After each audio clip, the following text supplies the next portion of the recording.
अस्सलाम वालेकुम दोस्तों, कैसे हैं आप सब। उम्मीद है आप सब खैरियत से होंगे। अल्लाह ताला आप सबको ऐसे ही खुश रखे और सेहत और तंदुरुस्ती वाली लंबी ज़िंदगी दे।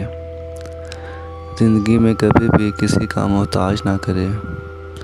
जितने लोग परेशान हैं अल्लाह ताला उनकी परेशानियां दूर फरमाए। जितने लोग भी बीमार हैं अल्लाह ताला उन्हें सेहत और तंदुरुस्ती दे। और जितने लोग इस दुनिया से रुखसत हो चुके हैं अल्लाह ताला उनकी मग़फ़िरत फरमाए। ये मेरी दुआ है आप सब के लिए और मेरी फैमिली के लिए। अगर आपको डर लगता है तो ये कहानी ना सुने, बेशक दिन में सुन लें।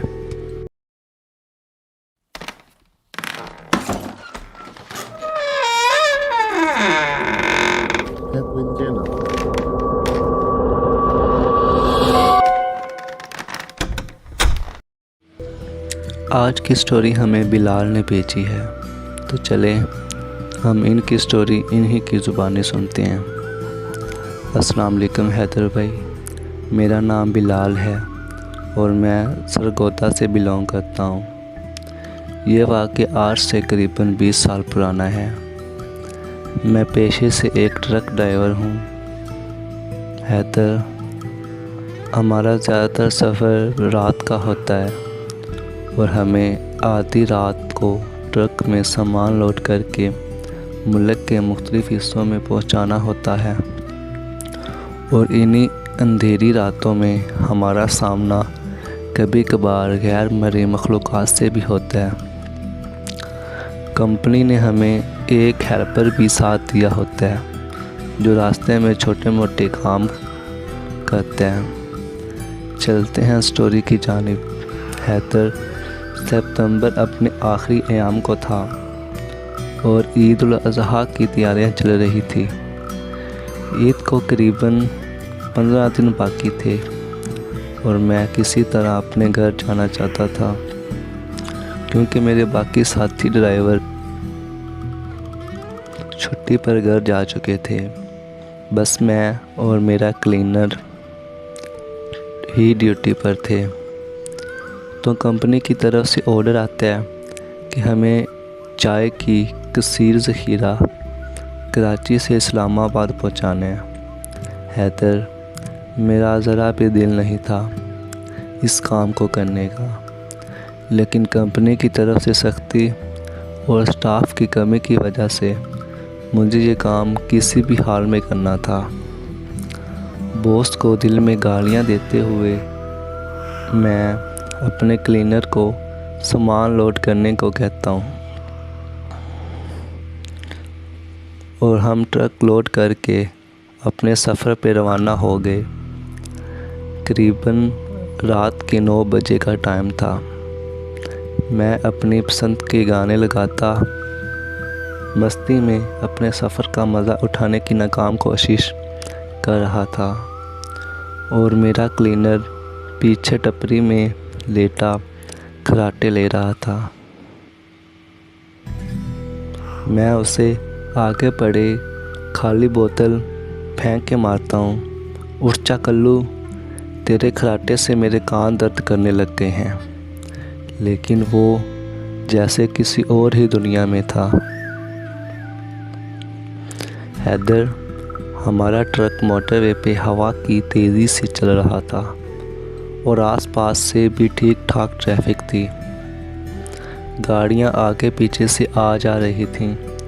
इतने में अचानक ट्रक के आगे से एक लंबे बालों वाली औरत पता नहीं अचानक कहां से आ गई और मैंने अपनी पूरी जान लगा के ब्रेक्स लगाई और पीछे बैठा मेरा क्लीनर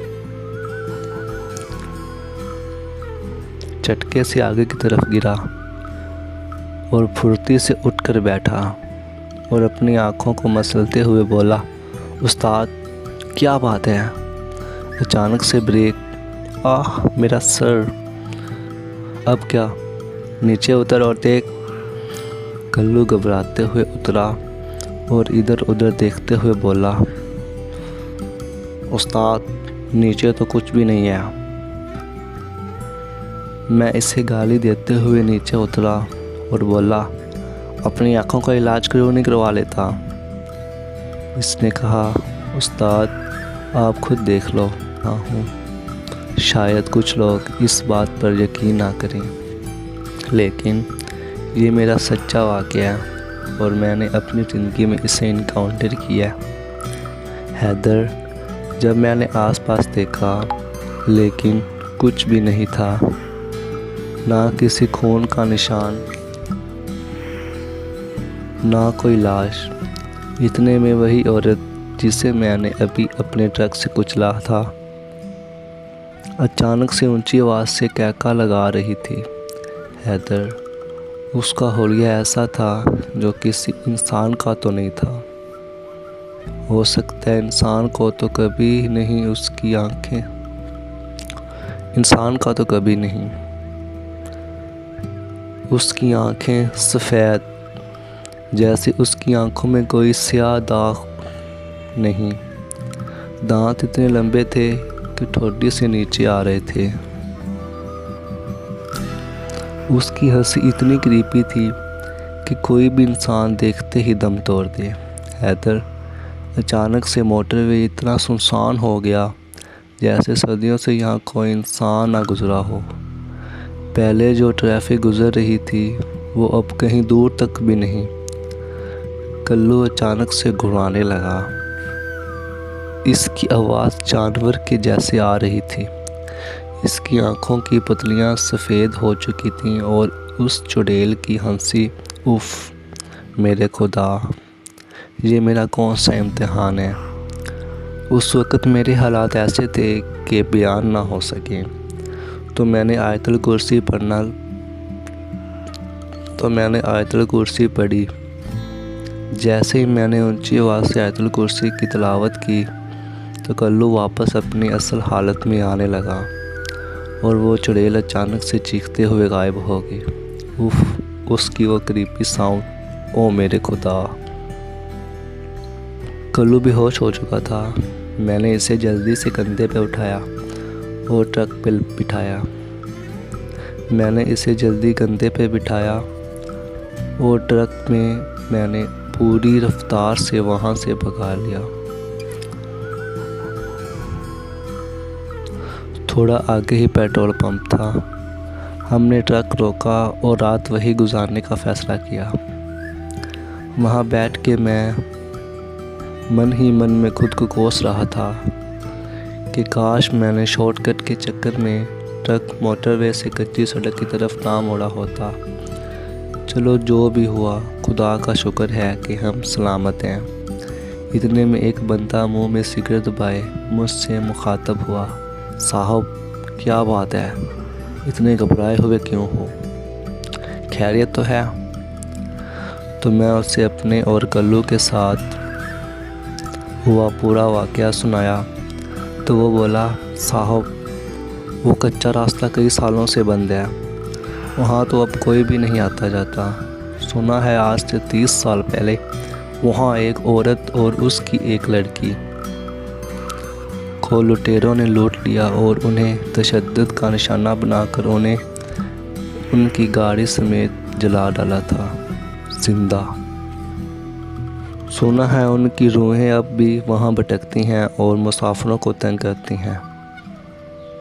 सुना है आज तक वहाँ से कोई ज़िंदा वापस नहीं लौटा। आपकी कोई नेकी है जो आपको बचा लाई। खुदा का शुक्र करो, अगर उस वक़्त मैं आयतुल कुर्सी की तिलावत ना करता तो शायद आज ये वाक़या मैं आपको ना सुना रहा होता। शुक्रिया बिलाल, आपने अपनी स्टोरी हमसे शेयर की। दोस्तों, अगर आप भी अपनी स्टोरी हमसे शेयर करना चाहते हैं तो नीचे डिस्क्रिप्शन में व्हाट्सएप का नंबर और ईमेल का लिंक है। आप हमसे अपनी स्टोरी शेयर कर सकते हैं। मैं आपकी स्टोरी आप ही की ज़ुबानी आगे नरेट कर दूंगा। अगर आपको स्टोरी और स्टोरी सुनाने वाला दोनों ही अच्छे लगे हों तो सब्सक्राइब कर दीजिए इस चैनल को। मिलते हैं अपने अगली किसी नई वीडियो में, तब तक के लिए अल्लाह हाफिज़।